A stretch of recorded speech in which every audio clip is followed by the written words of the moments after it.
A list of content warnings for this episode of Transcripts of the Moon Witch can be found in the podcast episode's description. Okay, we're gonna get into this. You ready? I guess.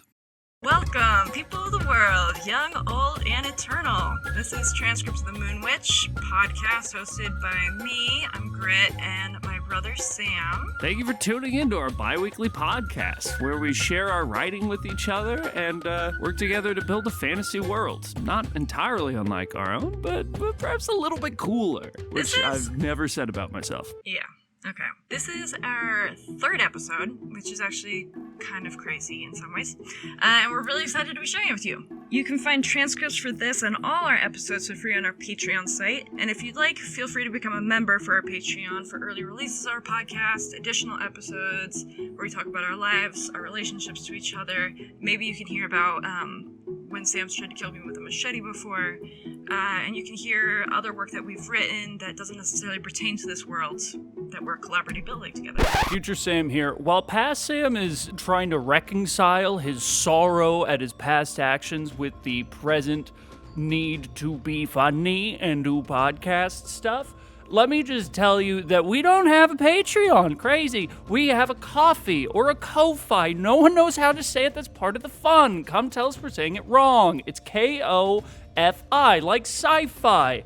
But I call it coffee because it's an Irish name, and they say it's not coffee, it's coffee. I don't know how to pronounce that. Coffee, Ko-fi, go. This is too long already, but sometimes I like to talk. Unlike what you're about to see. Okay, past Sam, back to dealing with drama. I don't know how to come in after that, dude. Like that's a lot that you just put on my plate. My guy. But as always, our listeners are welcome to join us for whatever episode calls to them. Our podcast is non-linear, made up of one short story each every episode, and you don't necessarily need to know how our previous stories went, as we won't be bringing back those same characters or storylines in the following week. Sort of, kind of. That's a bit of a lie, but it's kind of true. Yeah, we gotta edit the script, actually. Yeah. Not that we're using a script. This is all from our hearts. Oh, buddy, we're editing all this. How are you this week? I'm good. I'm a little tired. I just woke up, but we're doing good. So what I remember of what we've made so far. Wait, no, I'm gonna have to pause. Can you get more vulnerable on the podcast? I have been very stressed and very scared this week. Because I've been working on a lot of projects, and I don't know how they're gonna go. You know, I've been trying to go to bed at midnight, and I've been going to bed at like 2 or 3 the past couple of nights, and like those last 2 or 3 hours are literally just me sitting there just staring, like not doing anything, just kind of like in a anxiety-filled funk a little bit. Damn, that sucks. Yeah, I feel like I'm at a turning point. Things are starting to look up, but I'm kind of in that stage. I feel like the Apollo 13 crew before maybe not Apollo 13. No, that's it. Apollo 11. I feel like the Apollo 11 crew before launching the rocket and just hoping I'm not Apollo 13, that I am the one that lands on the moon. Jesus Christ. Yeah, I did not compare myself to 13. No, 11. Oh shit. The universe. That's how I'm doing. Okay. That's a lot. Yeah. How are you doing? You know, I'm okay. I'm in New York City right now, which is always fun, but also fucking exhausting. This city has like a really weird thing where like I just feel like it pushes me to my limits every fucking time I'm here. And every time I'm here, I'm also like, I could do this forever. It's been kind of an intense week. I just started school back up. I'm a full-time student. Lately I've been having this really weird response where if something irritates me or like if I feel some type of way about it, I will envision killing people. For example, this week we went to Kat's Diner. 2 of the guys behind the counter were talking in Spanish, and I don't really speak Spanish that well, but my partner does. They're Puerto Rican. And my partner started responding to them in Spanish, and I could tell something shifted, you know? But I asked them later when we were checking out, like, what happened, and they were like, oh, they were being really transphobic to me in Spanish. So then I was like, maybe I'm gonna jump over the counter right now and attack these 2 guys with these giant fucking butcher knives. Maybe that's what I'm gonna do today. And was told maybe I shouldn't do that. But I really thought about it and really, like, considered it for like a solid minute of like, maybe I'm gonna go and do this thing. And I just feel like I'm like in this weird like anger to violence thing that's like pretty rapid and pretty unnecessary. But that's for therapy, so that's great. Yeah. All right, great. So I'm going to not say anything to piss Grit off today. That's my goal. I think I'm gonna start like taking, I don't know, boxing classes or karate or something where I like get to like release the violence valve. And then I don't have to bring it into like every single waking moment. You should take Bagua. I have no idea what that is. Oh, it's the martial art that airbending is based off of. And it's the only martial art specifically designed to deal with groups of people. Huh. Anyway. I'm so tired. Okay, so, what? Okay, God, this is the third episode, so there's actually quite a lot of stuff. I guess the main highlights of what's established in this world. So basically, we are in, like, modern Earth, but there's magic. And every day, there is a immortal witch living in the moon who live streams her divination of what will happen that day. And there's a whole religion based around it. Many people tune in because it's a literal, like, oracle foreseeing of the future. And people who tune in are humans, they're poltergeists and devils that are landlords. There are elves who their life cycle by their 20s or 30s, they're like 7 feet tall, but then they start to shrink so that by the time they're in their thousands, they might be the size of viruses. They just get super small. They just keep getting smaller. And right now, our story focuses on 2 settings: Minneapolis and a giant miles-long dragon that the elves live in, who is currently walking across the Arizona mountains, the Rocky Mountains. So we'll see how those 2 settings collide. Did I forget anything?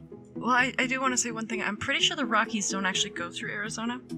I was worried about that. When I said that, I was like, oh, God, I think I've said the wrong mountains. But, you know, some mountains that are rocky. What else? I mean, we've established some things like Uber exists in this world, as does Ronald Reagan. The Moon Witch has some, like, kind of skeezy feeling elements to her. She has a newsletter that she puts out. There's a lot going on with elves. There are a lot, and your short story for this week has adjusted in a way that I kind of almost didn't expect, and I love deeply. Okay.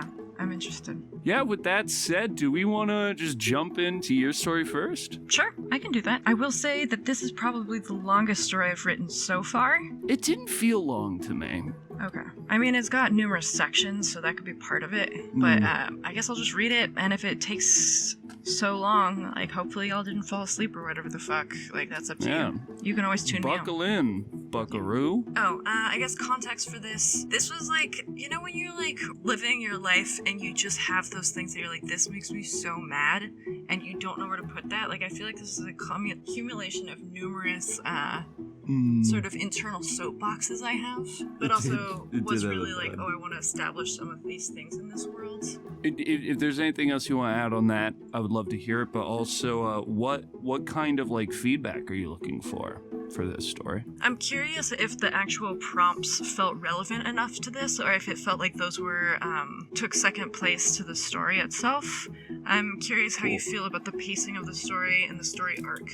Is what I'm curious Great. about. For those who are new, the Moon Witch has been pulling the beef card for, I believe, 4 days in a row now, and she will be continuing to do so for 3 months. You're welcome, This is everybody. what happens when somebody has their short story jump forward 3 months.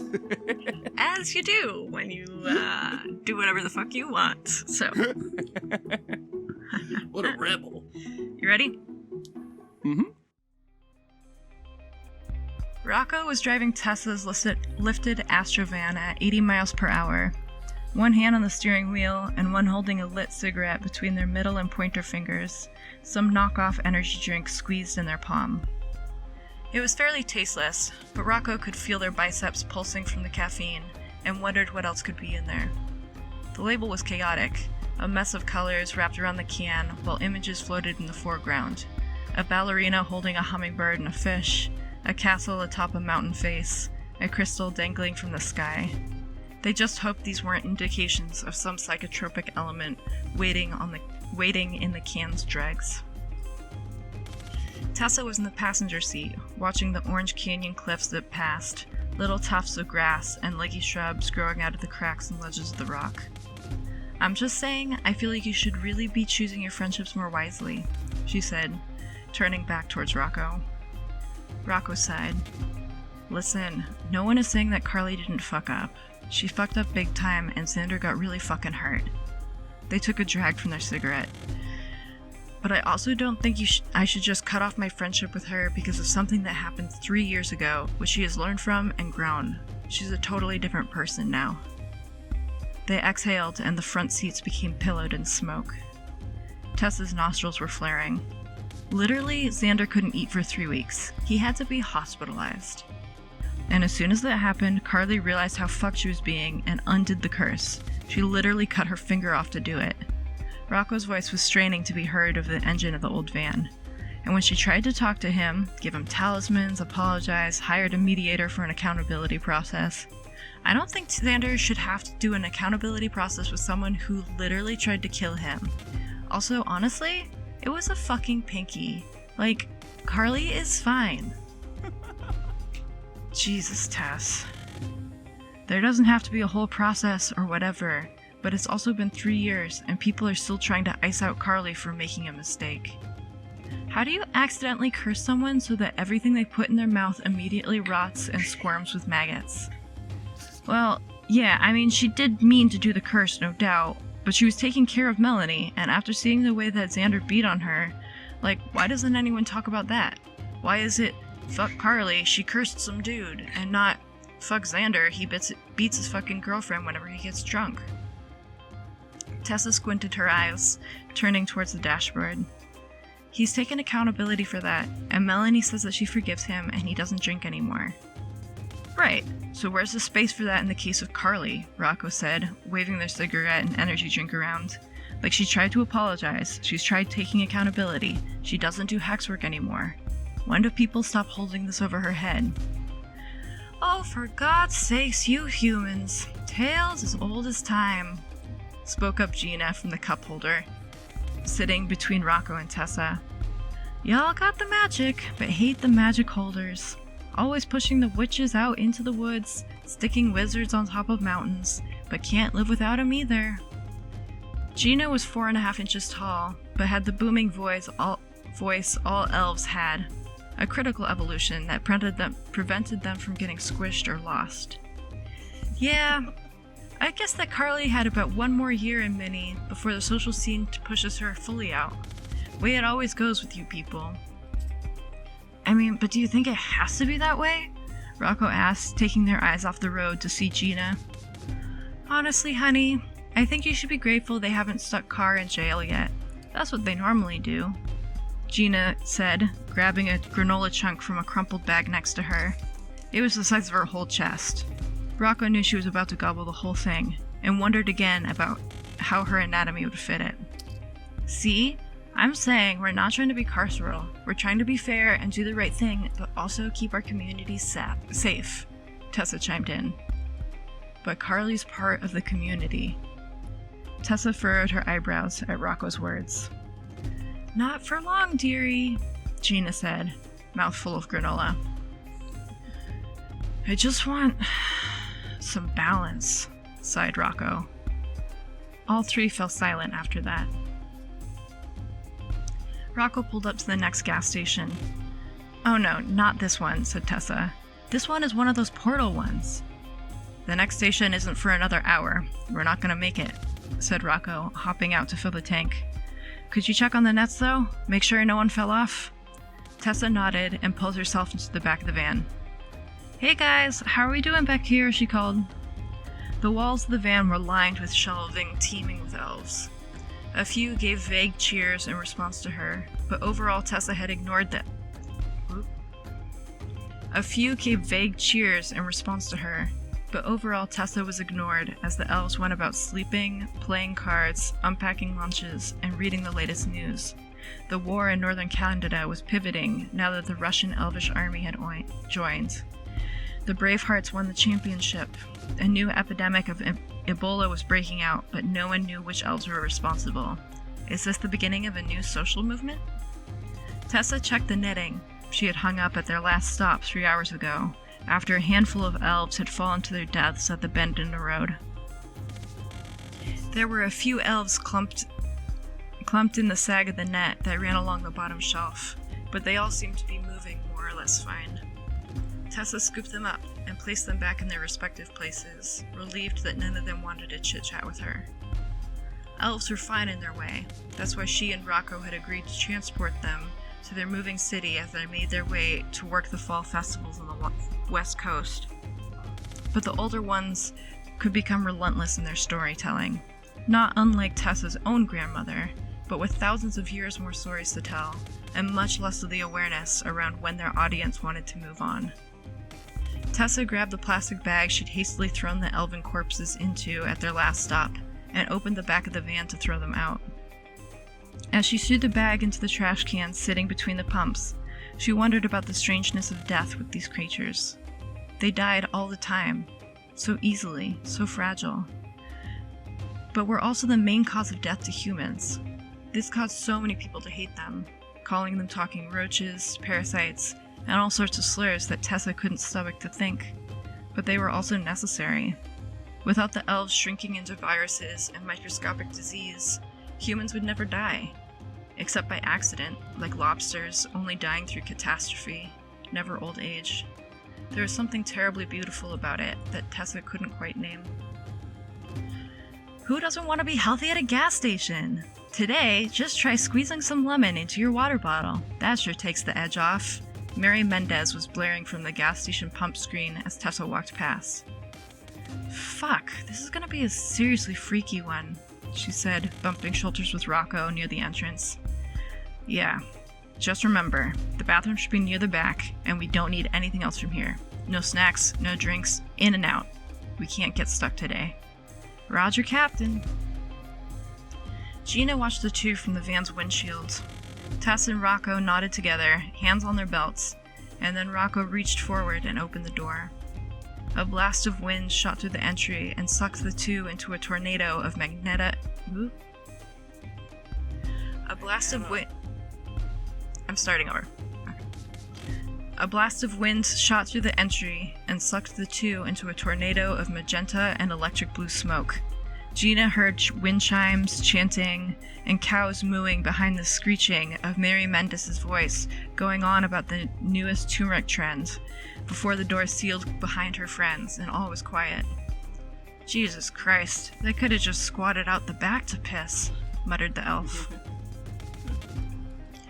15 minutes later, the doors of the gas station burst open, and Rocco came stumbling out, dragging Tessa, who was laughing hysterically by the armpits. Both of them were coated in pink and blue dust, and had fresh eyeshadow, lashes, lipstick. Gina managed to get the passenger door open just a crack for Rocco, who used their elbow to pry it open, and lifted Tessa's giggling tush into the seat. They strapped her in, closed the door, and walked over to the driver's side. "Want to talk about it?" asked Gina. Rocco sighed. "Nothing much to say, really. Lots of dancing cows. They slapped us with some raw steaks at one point, talking about keto or something.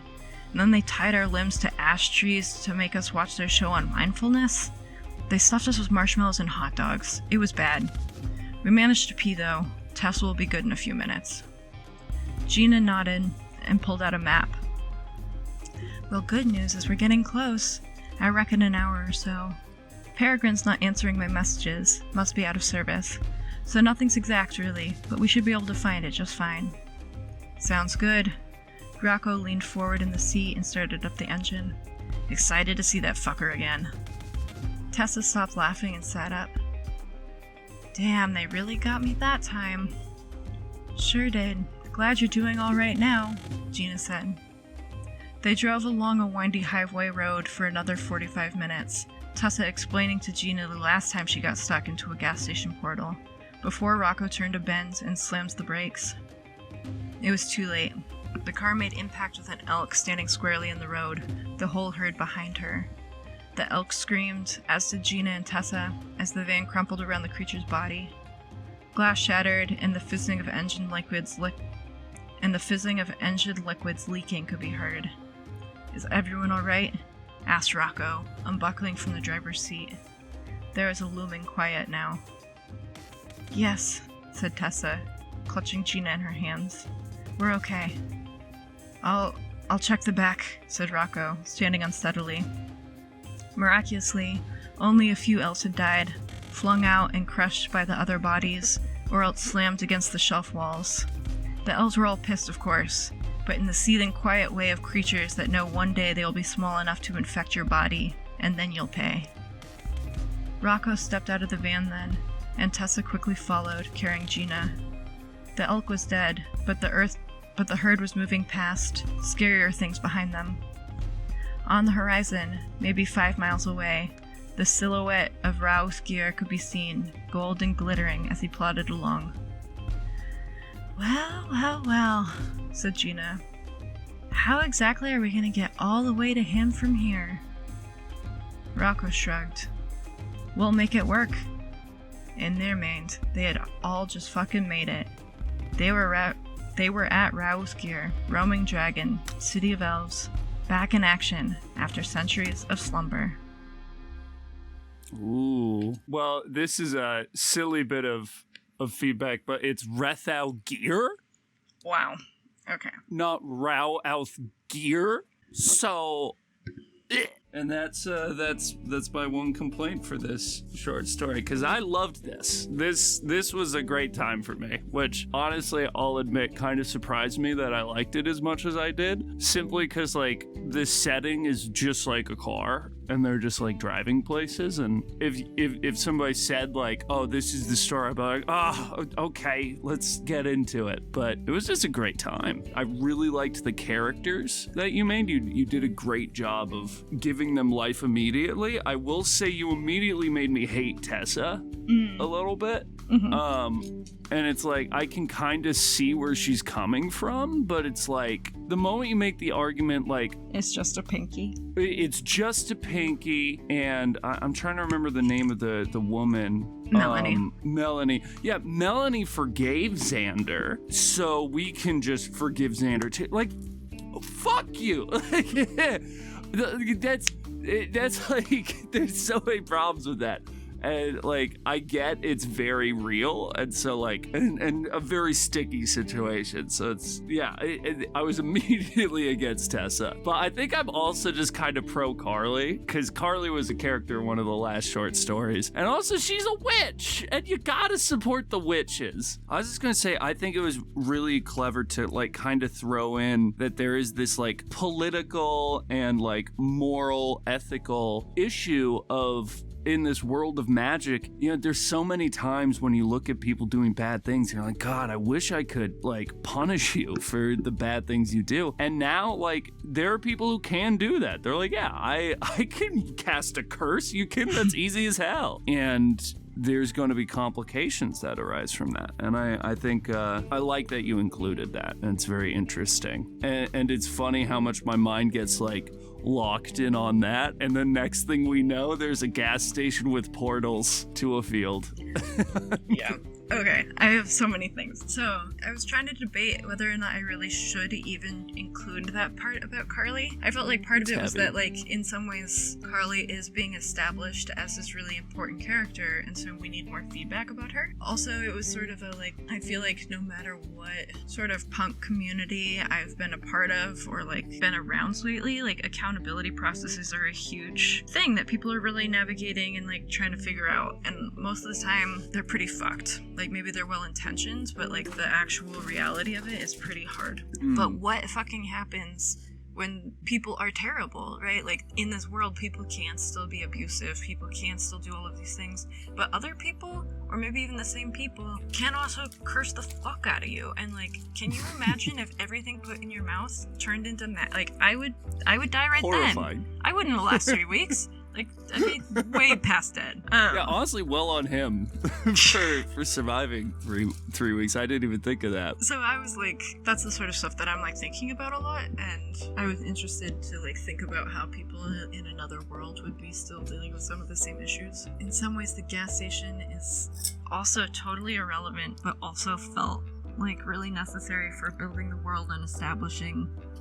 God. It's important for me that the audience knows when Grid and I were discussing this podcast and like what we wanted to do, and I talked about like, yeah, you know, every episode we could have like a new person who's like part of the government dealing with the social issue. Then the next episode you have a person who's a part of the like people's uprising of that social issue, and then you got like the corporate guy who's trying to manipulate everything to make money. And Grit goes, that's cool. I think every episode I'm just gonna have somebody at a gas station, because there's so many gas stations that are just haunted places. So that's where my focus will be. So I kind of cheered, honestly, when I read the gas station. I was like, it's here! It finally happened! Okay. The gas station. Can I just like, okay, so I've got the ADHDs. Probably. I'm still trying to get diagnosed. But hyperfixation of the last week. Oh, I changed her name because I didn't want to deal with the fucking copyright issues. Yeah, when you said that woman's name, I was like, that's got to be a real person. Yeah, so, the real name is Maria Menounos. And Maria Menounos... God, that name's familiar. So, have you been to a gas station where Maria Menounos does Better Together? No. Oh my god, I feel like they're fucking everywhere. In fact, they're in 28,000 gas stations, and there are 160,000 gas stations in the United States. That's crazy. Yeah, I've done a whole thing about her whole life. I'm not gonna get into it, but I find it hysterical that you go to a gas station, which in my mind is kind of like the coping with capitalism sort of temple, no matter where you fucking go. And then there's this woman who's there telling you how we can all be better together, and she talks about mindfulness. She talks a lot about like better eating, which typically has something to do with fucking lemons, you know, various stretching things. It's all like very, you know, how to be healthy, but in that way where you're like, oh, nobody's gonna get sued for this, like very safe sort of self-help things. But it's a gas station.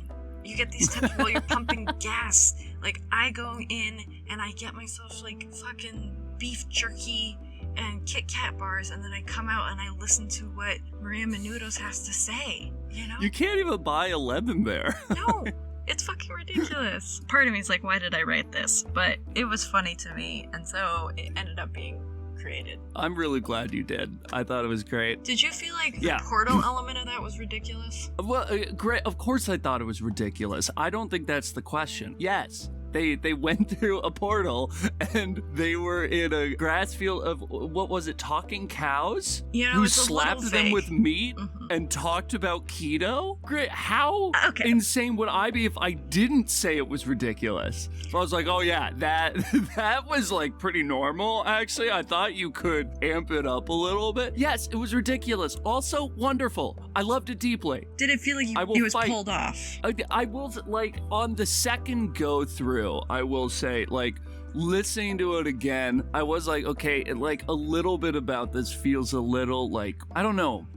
I'm, like, fluctuating between rushed or forced. Yeah, I think it's pulled off. It's just, like, on the second go through, it's like, okay, it could be tightened up a little bit. And I'm not 100% sure how. I think that what didn't work for me is me going, how did that only take 15 minutes? And I explained that to myself. I was like, time shit. Magic portal time shit. That's like, I explained that away to myself. Yeah, but I was kind of trying to capture the energy of like one of those like acid trips or something where you're like, all of this weird shit happens, but I don't understand how it works within time, and I also don't know what was real and what wasn't. Yeah, I think you did that really well. And also, you did do really well. Also, the experience of going into one of those really big gas stations.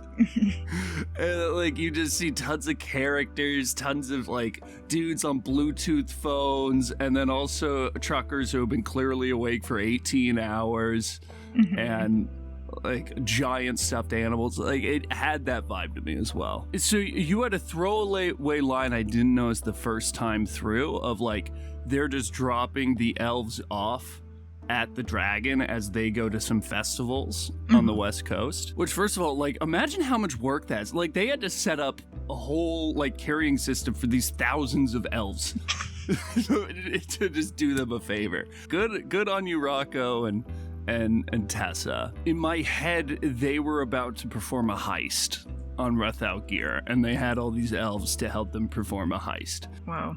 And I'm disappointed that's not the case, but makes more sense. How did you feel about the part where Tessa goes into the back to check on them? I loved it. Like, I like every time we talk about elves because they get fucking stupider every time.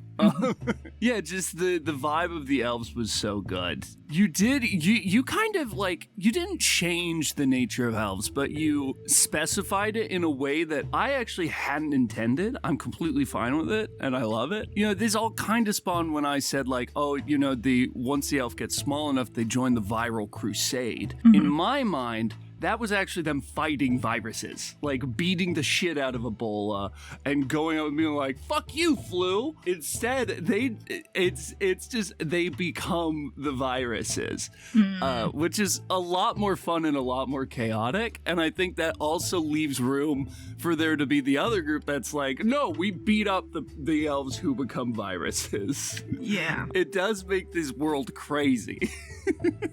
Yeah. It's already crazy. Yeah, that's true. It just becomes crazy, like, at every size, molecular onward. How did you feel about the scrying and how that was incorporated? Oh, I thought that was good. I think it's funny that both you and I, without talking about, both did away with the, like, beginning, like, ooh, when the gust went over the wind and the oracle, like, we kind of just incorporated into this story. And I think that makes sense, especially, like, with Rocco. I don't think Rocco would fucking listen to the Moon Witch, especially after Carly and, what was their partner's name? Rev. Carly and Rev's, like, rituals. I don't think Rocco would be tuning into the Moon Witch as much anymore. Like, she's a little capitalistic. Oh, I don't think that Rocco has ever listened to. I like that. Yeah, that makes sense. You incorporate them in a way that I actually didn't even realize they were there until you just said that. But you fit all of them in. And I think that kind of is a show of, like, maybe not mastery of subtlety, but definitely, like, a good grasp of subtlety. Killer job, yo. All right, I want to hear yours. Tell me, what have you brought to the table? What are you thinking about? What inspired it? What do you want feedback on? All right, so I am going to start this with, like, the slightest bit of insecurity. I kind of messed up in writing this. I did forget the props a little bit. Except for the elk, I do think they kind of naturally find their way in to this story, but in a very, like, metaphorical kind of a way. Two things kind of happen with three things. So my last short story had a woman accidentally killing her husband and then needing help. An elf woman accidentally killing her terrible husband and needing help to clean up the body so that her in-laws wouldn't ruin her life over it. So I wanted to start getting to that in a way, like who's going to help her, but you introduced the concept of the devils all being landlords.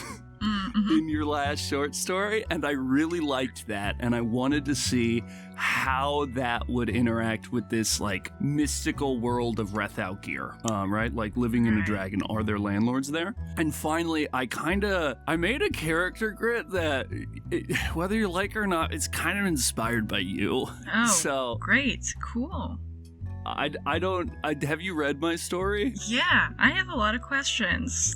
It's definitely not like 1-to-1, but definitely I definitely realized, I was like, oh, I'm definitely like putting some of my sibling into this. I have so many questions, but I don't want to spoil the story, so I'm going to save them till after you've read it. Great. And in terms of feedback, like, I'm sure my grammar's messed up. If there's anything that really bugs you, I'd love to hear it, but that's not my priority. I mostly just want to know how it all fits together in your mind, and like opinions on some of the introductions to the world I've made. All right. The thump, the thump, the thump. The rotten timber floor of the old tavern resonated with this constant beat. Imelda's bones reverberated with the familiar rhythm, and after 100 years, she didn't think she could survive without feeling that pulse under her soles and hearing it thrum in her ears. It was the signal that life still thrived in the inner city of Rethalgeir. Everything she did was to keep hearing that thrum. It's just not realistic, Imelda. You can't expect us to hold out against this financial pressure, Whinged Agaforth, his ragged voice tinged with fear. Even as Imelda rolled her eyes at the coward, she knew she couldn't truly blame the old barkeeper. He spent his whole life catering to the rich and thirsty. She couldn't expect him to stand up to them now, but still, the thump, the thump, the thump. Are you just going to roll over then? Let the ILL force you into selling? You know they won't stop there. If you give up now, you're practically surrendering Inner City to the devils, and don't think they'll stop there. If you hold any allegiance to our divine overseer and progenitor, Lord Rethalgeir, you will hold your ground. Imelda put all of her passion into the speech, poured every moment of joy she had felt in the past 2 centuries of healing, of learning to call this glorious place her home, of learning to seal away the pain and terrors of the past. If only it were so easy. Tears streamed down Agaforth's chubby face, which he dabbed with his stained flannel shirt. Of course, I love our home and lord, but I just don't see a way of surviving without making this sale, Imelda. He looked down at the platform he perched upon to be eye level with Imelda, doubtlessly overcome with shame. 1 week. I can stall the talks for 1 week, but if you can't weaken the Gremlins' black grub trade, I'll have no choice but to take the deal. Gritting her teeth, Imelda nodded. Fighting a military war against devils hadn't been easy. Why should an economic one be any different? I'll force them to see reason, even if I must make them blind to do it, she said, her voice taking on an edge she thought had been sanded off her soul. Imelda's departure from the first building ever erected in the inner city of Rethalgeir, the Heart Spirits, was heralded with the creak and squelch of beer-stained timbers. By all rights, the building had no right, to remain standing. Imelda would die before she saw it torn down. Passing through the doorway, shadows fell across her troubled face. The crimson dark expanse of Rethalgeir's innards stretched out before Imelda, her view of the lungs right above her head and the sweeping intestines stretching into the distance before her rattled up and down in line with the beating of the heart upon which she stood. Her crystal vibrated in her pocket, but Imelda made no effort to check it. No cellular or spiritual signals made it through Rethalgeir's thick hide, meaning only those within the inner city would be contacting Imelda. That meant either devilish representatives of the Infernal Land Liege League, ILL, intent on forcing her to cease her organizing efforts, or one of her 33, now that Kipler moved to the city, partners. While they all held a piece of her heart, they were aware that her work held the biggest chunk. Besides, she couldn't stand hearing the soothing voice of Gilda or the stirring confidence of Thalnor right now. They would drive her to go home right away and abandon the unappetizing task lying before her. The thump, the thump, the thump. Imelda stepped forward to her duty. Hazy green fog choked the air and fogged the goggles of Imelda's gas mask. Aside from the clouds silhouette of her guide ahead, Imelda couldn't make out a single detail of her surroundings. Worse, the beating of Rethalgeir's heart, constant and calming, was a mere echo in her ears. Fighting it away was the grinding and gurgle of the great worm's stomach, digesting rock and crystal as voraciously as it did flesh and bark. Whether this sound was overhead or underfoot was unclear. I shouldn't be here, she thought to herself. Though to be fair, no living creature should be inside the stomach of a great dragon unless they had no intention of living anymore. That didn't stop the gremlins from colonizing the hellscape. And devils, they're here too now. At least that fits, she thought to herself with a chuckle. And eyes, yes? Croached her guide excitedly, turning to shoot her a grimace that Imelda supposed passed for a smile. In the centuries that Imelda had spent recovering from her time at war, she found much solace in the pursuit of science and knowledge. It was through the study of the building blocks of reality that she learned of electrons. Not only do these tiny particles of energy act as the glue that binds atoms together into solid structures, but they also rebel furiously under scrutiny. The path of an electron has been shown to change when under observation through different experiments. Imelda herself had formulated the experiment proving without a shadow of a doubt that this change in behavior was a direct result of the observer's mind and not the instruments being used. This all matters for the simple fact that Imelda had never in her life seen a species more possessing of that stubbornly chaotic trait than gremlins. No two looked the same, with some covered in mottled feathers and others adorned with drooping scales. The location of their eyes and mouths wasn't even consistent, and yet in some ways they were disturbingly consistent.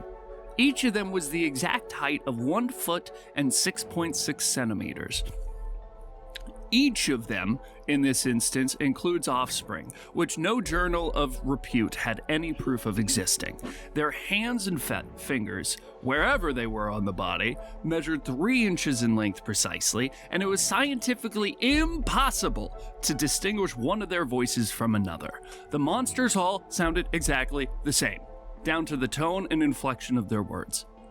Electrons of the worst kind.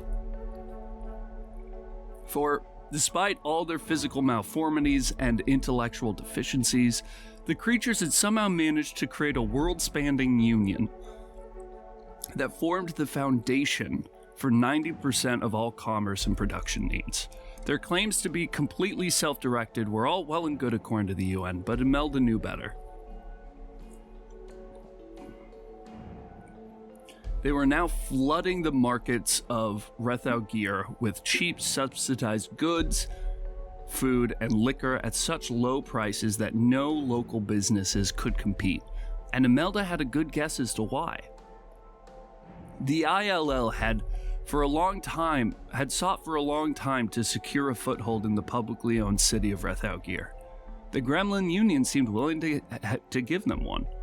Imelda could only hope she could sway them from the devil's ensorcelment. Girl quiet too long. Tell joke or go gone. Shrieked her guide, who insisted their name was Toenail, but Imelda didn't love that. Still, she couldn't survive without Toenail's guidance, much less find her way to the Gremlin meeting grounds. I'm envious of your race given how united you are? I think that counts as a joke, she asked, more looking to kill time than anything else. Bah, mere fact. Smart, not funny. Get funny. Toenail shrieked, their forehead mouth grimacing as they whirred around to force Imelda into making eye contact with the eyes located on either one of Toenail's mismatched thighs. Uneven holes had been ripped in the muck-stained blue jeans that looked so out of place on the saggy tree bark of the lopsided creature's skin. I thought this would be a quiet walk, Imelda replied, her impatience getting the better of her for just a second. Ha! Good funny! Shrieked Toenail. Imelda hated gremlins. Finally, they reached a black pit of throbbing flesh, the entrance and interior lit by burning piles of material that were better left unidentified. The brownish glow collided with green gas in a nauseating concoction of color. As Imelda stepped into this sickening hole, tiny pinpricks reflected the light from the shadowy edges of the chamber that she entered. The Union Council, Rethaugir Sector. What why come here, elf? Imelda resisted rolling her eyes. She explained all of this to the Union Customs Office, which consisted of a single red-feathered gremlin perched upon an open-air toilet, screaming at passers-by, none of whom had any intention of entering the stomach of a dragon. The Guide Office, a beetle carapace gremlin rolling in grass, and Toenail. Imelda didn't know why she had any hope of there being proper communication between these groups. As I told your guide, I'm here to request that the Gremlin Unified Union join with the Elven Public Property Union to stand in solidarity against the Infernal Land League's attempts to steal our home. Imelda stood as straight as her protesting spine would allow, resisting a wince at the number of organizations she'd managed to cram into one sentence. The entire room erupted into a cacophony of ear-piercing cackles. I'll not steal. Fernie's paid big scraps for gremlin grates. Stupid elf, cried the central gremlin, the singular eye at the center of their stomach brimming with tears. They give big scraps now, but that's because they're set to make more off your backs. Do you think they don't know how lucrative your stomach smuggling business is? Infernals have never known loyalty. Not like you noble gremlins do. They still work you to the bone. They will work you to the bone and then boil you for marrow stew. This last bit may have been a poor choice of words, as the chamber filled with requests for broth, but they were eventually hushed by the central gremlin. Words sugary, proof tastier. Continue, they said, leaning forward with interest. Imelda nodded. She'd gotten their attention. Now she had to get their trust. Hard considering she didn't trust herself not to flinch every time she saw a new gremlin. 7 hours and 64 minutes later, Imelda stumbled from the green fumes of Rethaugir's stomach, ripping off her mask with leaden hands as she fell to her knees. Her Union compatriots had called her insane for approaching the gremlins, and now she could comprehend why. Despite their presumed mental deficiencies, the gremlins possessed a degree of business acumen and contractual fluency that made the war veteran feel like a child. Her hazy and frazzled brain wasn't sure what deal she had precisely made with the conniving creatures, but she knew that the very fact she had it in writing was unprecedented, for better or worse. Now, all she had to do was drag herself home. Would she join one of her partners or find an empty bed? All Imelda wanted was sleep, but somebody to cuddle would sound incredibly appealing. 15 minutes went by as she debated these crucial questions with her exhausted mind, nearly falling asleep where she knelt, when an angry buzzing pierced her mind. Opening eyes, Imelda did not recall closing. She found herself eye to eye with a small homing fly, one she recalled gifting to a friend in case of emergency. Dire, urgent, come at once, emergency. Imelda let out a sigh that was micrometers from being a sob and forced herself to her feet. Liza apparently needed her help, and Imelda wasn't one to leave those she loved in their times of need. She just hoped that fool husband of hers would be out fishing or something. Setting out, Imelda was pushed forward by the familiar song of home. The-thump, the-thump, the-thump. The heart's song steered her onward. So I guess mine was a little open-ended too. It's funny because I actually didn't realize how closely this tied into the last story until you read it, where I was like, oh, this is literally, okay, I get it. I had just forgotten that character's name, so yeah, that was really kind of entertaining. Also, I love the way that you do voices when you read. It's really engaging in this way. I find very funny. Okay.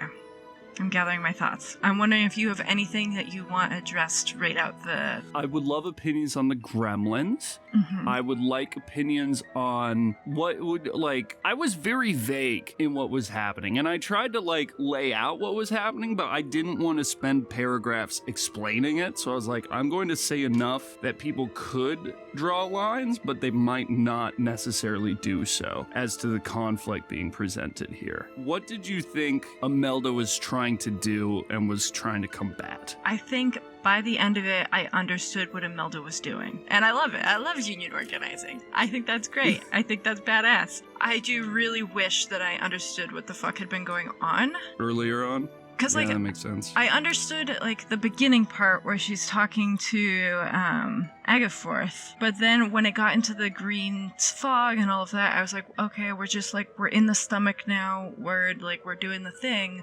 I have no idea why. Maybe this is just what elves do sometimes. So that for me was like one of those things where I was like, okay, like, I'm trying to follow.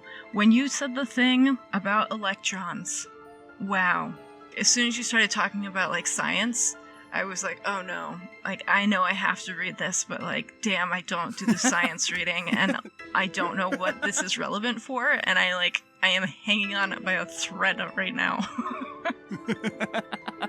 Yeah, that's one of those things where even rereading, I was like, I could cut the electron bit, and it would be fine to cut it.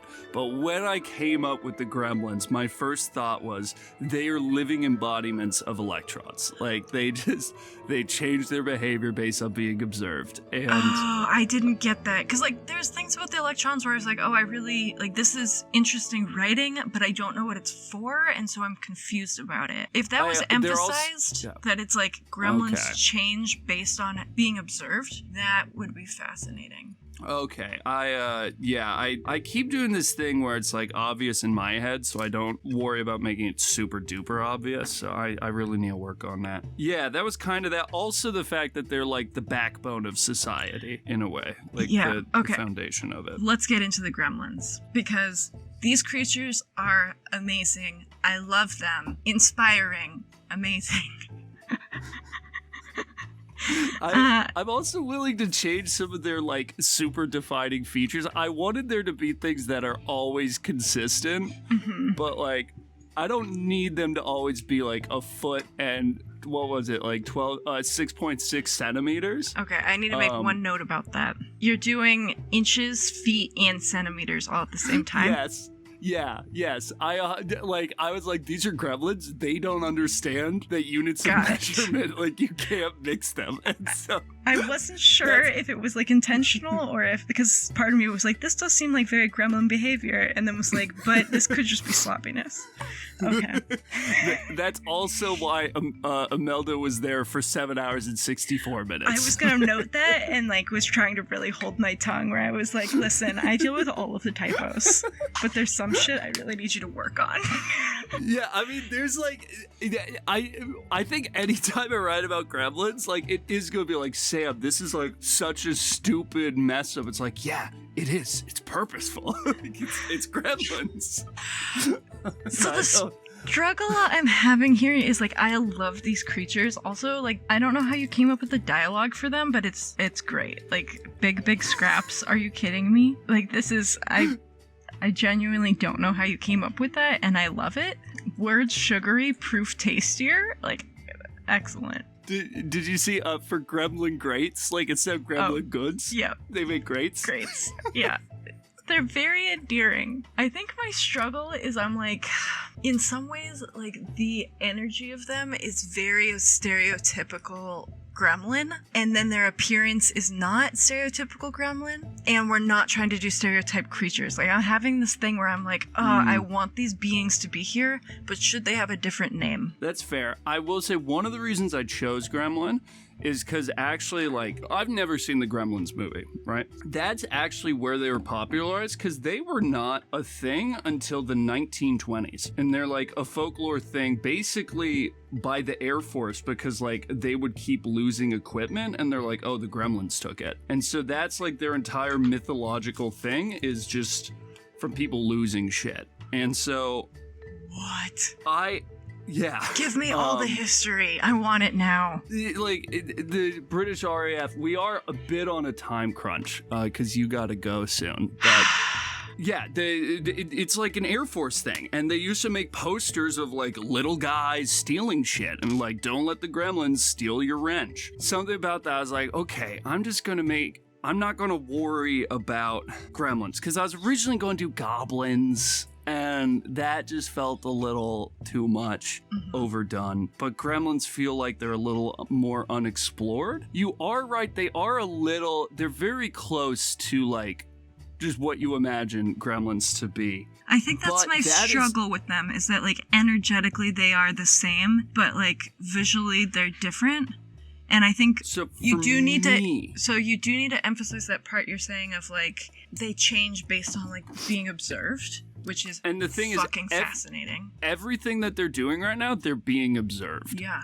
I really like the idea that they are actually like a miniature hive mind. Like, yeah. And that's why they are unified worldwide.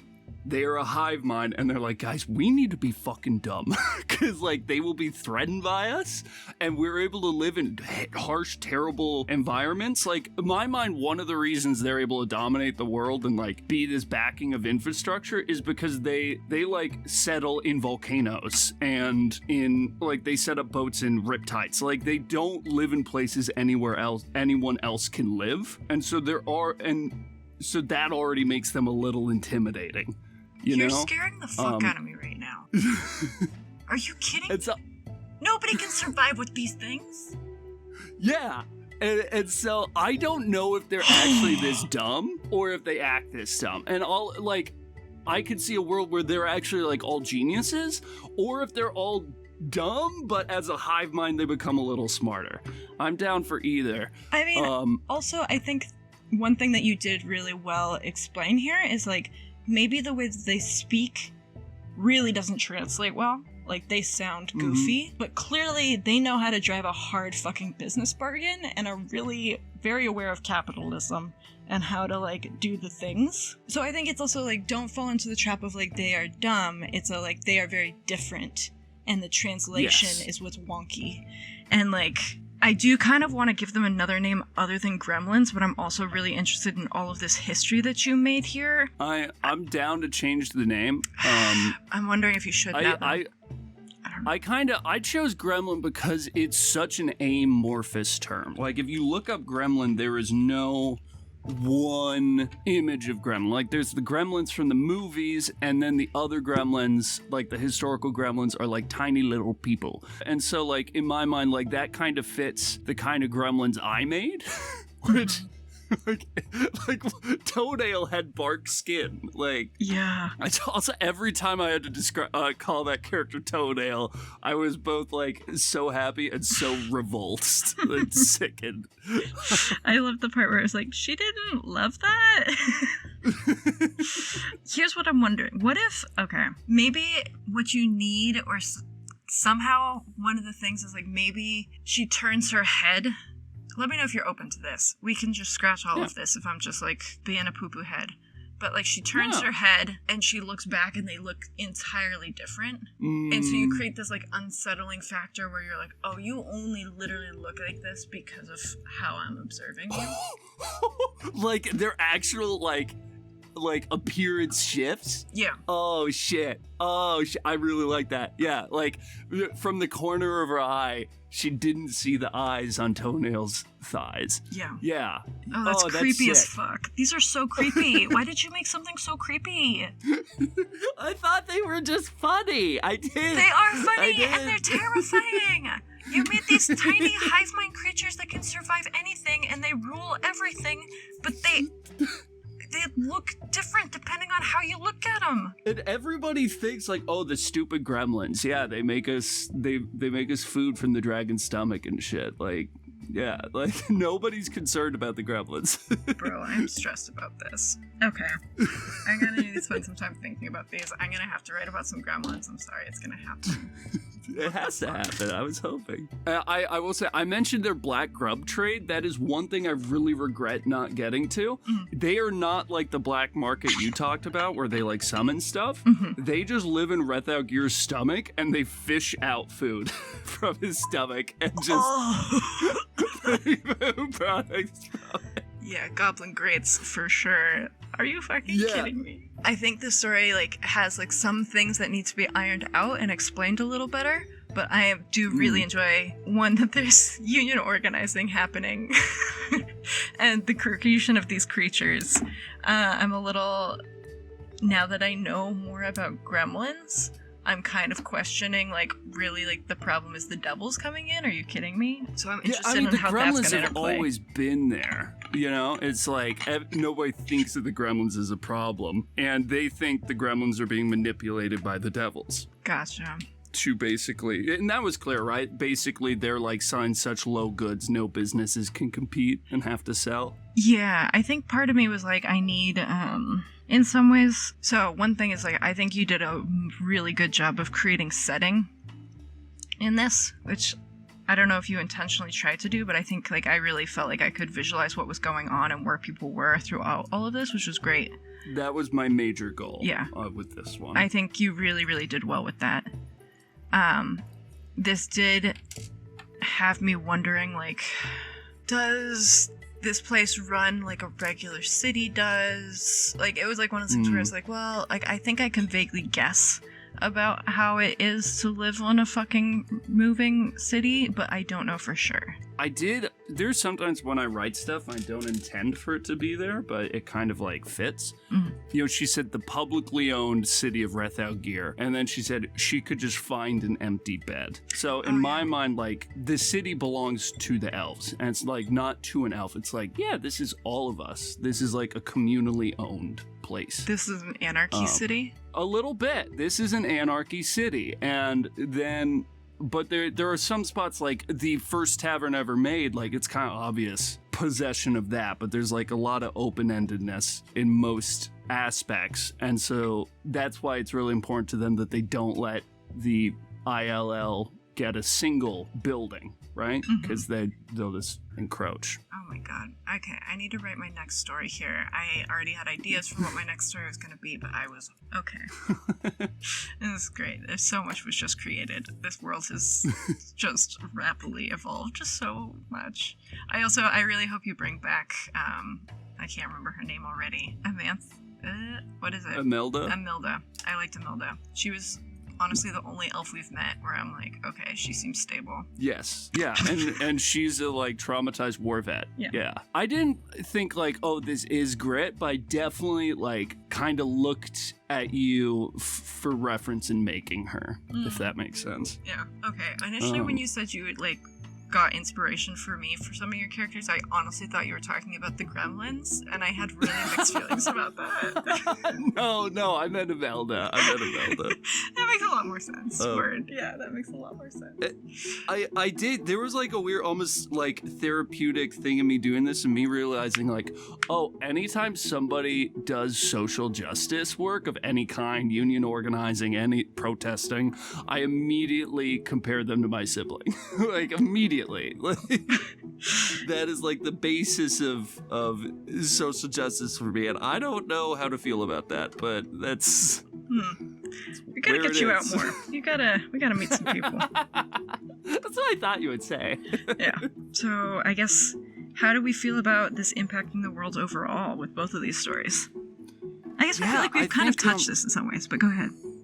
Yeah, I think they're good. I will say this: if you're writing in the city of Rethalgir, I want you to feel welcome to just write in like whatever's happening.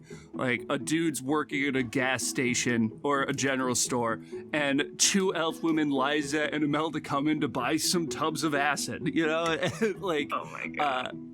But my plan with that was always to, in the background, have these two old women just going around disposing of a corpse. And like, oh my god. That's not the forefront, but it's in the background. And I really want you to feel welcome in doing that.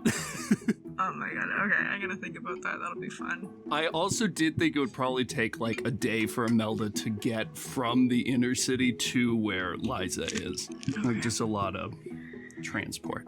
We always fuck with time so much, we'll have to figure it out. Yeah, it's tough because every short story is a day. But should it be a day or should it be a week? Because part of me is like, I feel like a week would be good. So... Oh, feelings. Bring it. That's like tough because like I immediately see where you're coming from, and on like a logistical level, like having a divination forecast for a week makes a lot more sense than for every day. Just makes a lot more fucking sense.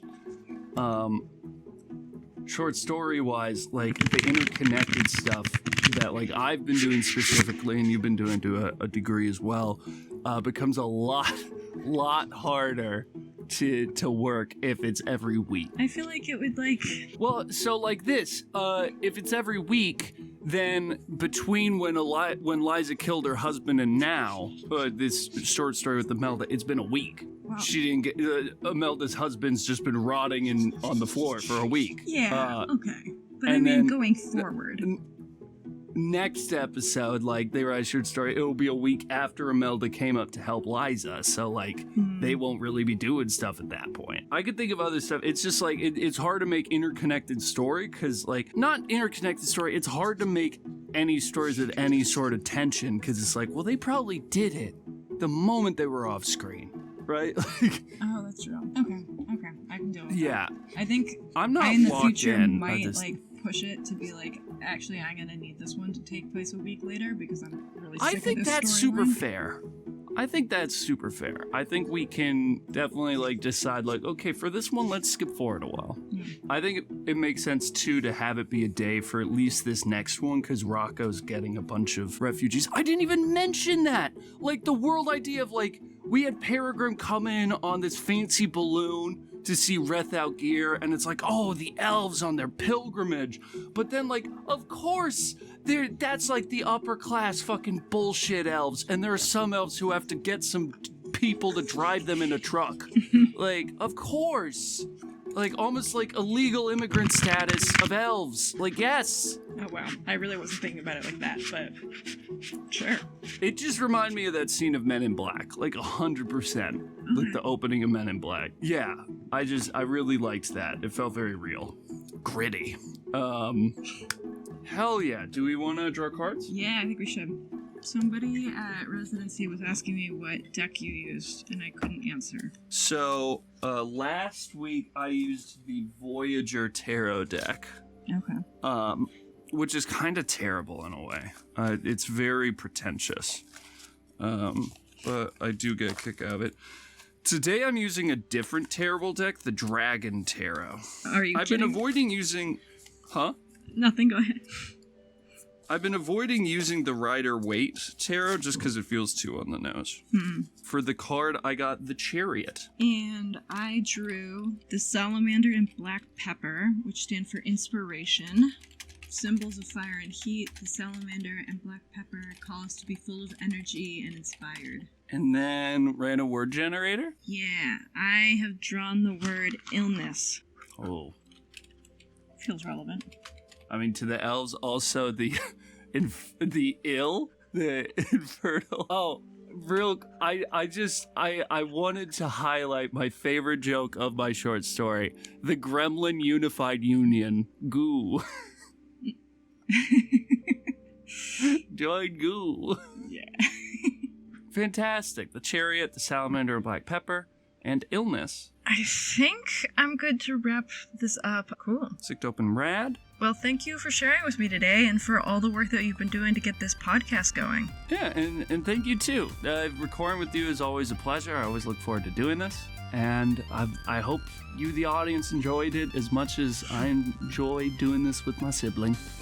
All right, in closing, we'd like to give a special thank you to Natalie for our cover art and for our parents that are giving birth to us, and my partner Luz for keeping me sane as I do this work. I'd also like to give a thank you to people at Goddard, that's the college I go to, who gave me a lot of, a lot of inspiration this last week as I was talking about doing this. So that's great. How about you? I would like to also give thanks to our parents, to my lovely friend group I've been making here for supporting me, and to just life, We're going through it. Yeah. And if you like what you've heard today, be sure to like our podcast and subscribe. We look forward to tuning in with you 2 weeks from now to make more stories in the Transcripts of the Moon Witch. Whoa! Until then, stay safe and keep your ears open for any moonbeams that may be shining down upon you. Okay, I gotta get some energy. Yeah, we're running out of these. No, we're not. They just get worse and worse from here. This is a repeat me song. This is a repeat me song. There was a great big moose. There was a great big moose He liked to drink a lot of juice. who liked to drink a lot of juice. Way-o, way-o. Well, well, Well, well, well, well. well, well, well, well. He liked to drink his juice with care. He liked to drink his juice with care. And then he'd spill it everywhere. Then he'd spill it everywhere. He'd drink his juice with care. He'd drink his juice with care. And then he'd spill it in his hair. Then he'd spill it in his hair. Way-o, way-o. Well, well, Way-o, way-o, way-o, way-o. well, well, well, well. Cool, I think we get the gist of that. I'm not gonna keep Yeah, going. Part of me is also like, are we going to do the repeat song actually? They could like maybe be used at the end when you do something funny for whatever reason that podcasts do that.